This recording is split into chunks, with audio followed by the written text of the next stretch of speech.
Hello, this is Erica with Launching Legacies. Welcome to our daily devotional. Today we are starting a new devotional series that I'm very excited about, and it is basically the His Presence Challenge. So I want to challenge you to really go in during this 5-day devotional, and I'm going to first today just start by giving you the background of this challenge and really the experience I had with the Lord that brought me to this place of saying, for one, let me do a devotional on it, but then also even before the devotional, I started to work through the challenge myself, and so I want to just kind of bring you to the place of understanding with that. It is no mystery or secret that through the process of our journey with the Lord, we will be refined and made healed in places we don't even necessarily know are broken.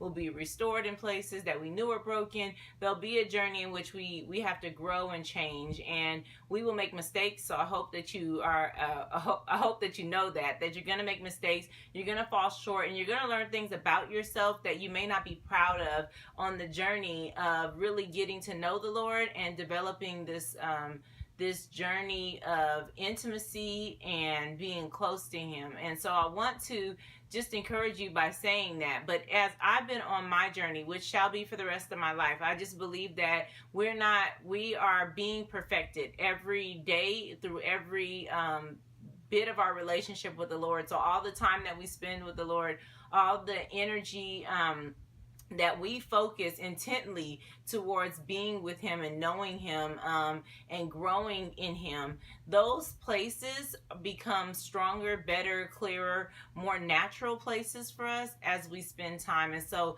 I believe that the Lord is perfecting us through our walk with Him, through our journey with Him, and it's a process. And so I just want to encourage you by saying that. But as I'm going through my process, there's times where God really, He approaches me with something and He challenges me in a certain way. And sometimes it's in ways that I don't like. I've talked about numerous times over the last few months about going through this journey of healing and being healed in a particular area of my life. And so as I'm confronted with that place, I'm clearly better now than I was when I started, right? Because I was just in shock, not really wanting to go through this place of healing in my own life. But as I've become better and stronger, as I've decided to commit to the process of really being changed in this particular area, the Lord has been speaking more to me about what it really means to be made well or made whole in a particular area. And really the nut and the heart of it is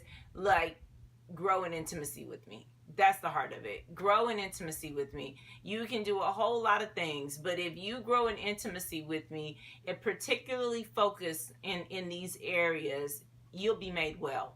And that's what's missing, is that you don't know me well enough, right? That's what's missing, is that even as much as you know me, you don't know of me the thing that makes this well for you. And so for me, the challenge was that the Lord brought to me was know me. And then these places that you're trying not to be delivered, these places where you realize you need more deliverance, these places where you maybe used to be ashamed, I can say, thank the Lord, I'm not ashamed anymore. But the places where you used to be ashamed, the places that you don't fully understand, the places where you know you need to grow, these places that are convoluted and disturbed, all of these places that are just not what you know they need to be. And all of those places are a shining neon light that's flashing, that's saying, you don't know me. You don't know me here.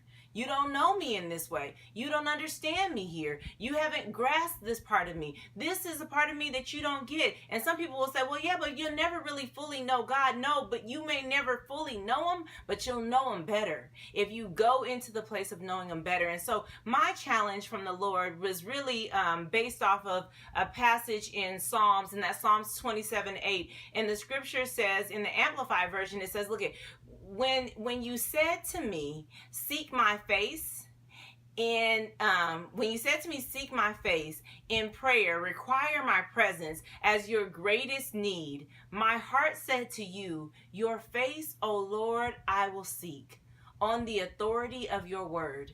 It's a beautiful passage, especially in the Amplified. And so that without the amplification, just says, when you said to me, seek my face, my heart responded, Lord, I will seek your face. And so what are we saying?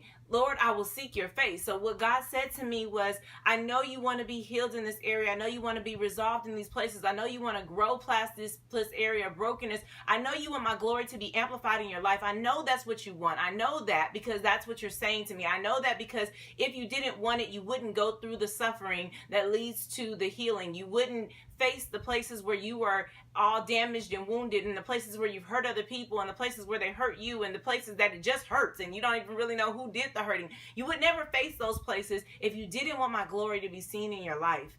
It's people live all kinds of secret places, all kinds of secret brokenness that they never address. And so God knows already when we're facing a challenge and we're ready to be bettered by him.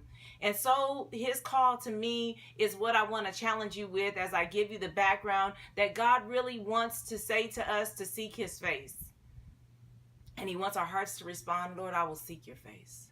Right? He wants us to be in that place. And the challenge is kind of bigger than that, because many people are like, yeah, we really should always be seeking God's face. We should always be seeking his presence. But I'm gonna challenge even beyond that and say that most people aren't doing it. And I would say even the people who think they're doing it probably are not doing what the Lord revealed to me. He showed me that as I listened to worship songs, he sent me on this journey, listening to all these worship songs, that all of these worship songs were worship songs about what God is to us. Oh God, you are my provider. You're my healer. You're my righteousness. You are my strength. You are my joy. And every song was really very self-centered.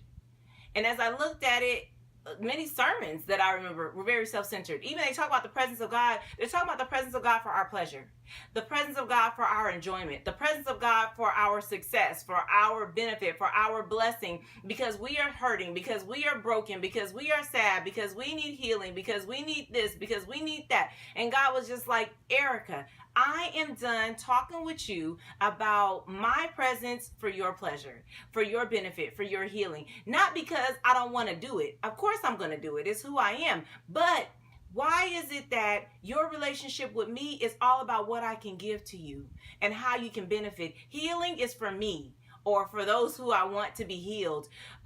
Blessings are for me, or for those who I want to be blessed. Nothing has ever been about just knowing God outside of the names that says what he does, outside of the fact that he's Jehovah Nissi. Who is he? Outside of the fact that he's Jehovah Rapha, he is those things. And so it's not that those things are wrong. Those things are true, but those are about the performance of his goodness. Those are about the performance of who he is. But do we know who he is? But do we know who he is if it's not benefiting us? If it's not self-centered, if it's not about our next step, if it's not about how we're going to grow, do we know him? And that's what he challenged me with. He was like, look, when I say to you, seek my face, I mean seek my face without anything that has to do with you. Are you up for that challenge? I'm telling you, it's challenging. It became a place for me where I had to sit and literally meditate. I had to stop and think about the songs that we sing. I had to stop and think about the sermons that I heard. I had to stop and think about the sermons that I preached. I had to stop and think about the devotions that I preached. I talk always, a lot, often. The whole evangelical world talks about all of the benefits of who God is. We never talk about just the nature of who God is. Just who is he? Just by himself. If we have friends and family that we treated the way we treat God, they wouldn't be our friends. They may have to still be our family, but they wouldn't be the family that would like us. They'd be the family that didn't. You know, we all have those. But what if we treated and knew God like we had to treat and know man? In other words, man won't allow it. They're not going to sit around and be treated the way that we treat God. But yet even our songs of worship, our worship of our own pleasure, our own delight, our own joy, our own thanksgiving of what he's doing for us. It's all about us. And so that's the challenge. I want to challenge you. I want to challenge you to go through this 5-day series. If you're not ready to do what I'm about to do, that's okay. If you just want to examine it for the sincerity of what it is, if it really makes sense to you, or if you think that it doesn't make sense, this might actually offend some people. Some people might be like, oh no, no, she's just wrong. And that's okay. I thank you for forgiving me in advance, because I'm sure that's what you want to do. So I'll thank you for that, but I'm still going to challenge you. Will you go here with us? Will you go here through the process, listen to the 5 days, and weigh it out in the Word? Will you weigh it out in the sincerity of God's character? Will you weigh it out in just the truth? And will you examine yourself before you challenge yourself? And then after you've examined yourself, I feel you find it necessary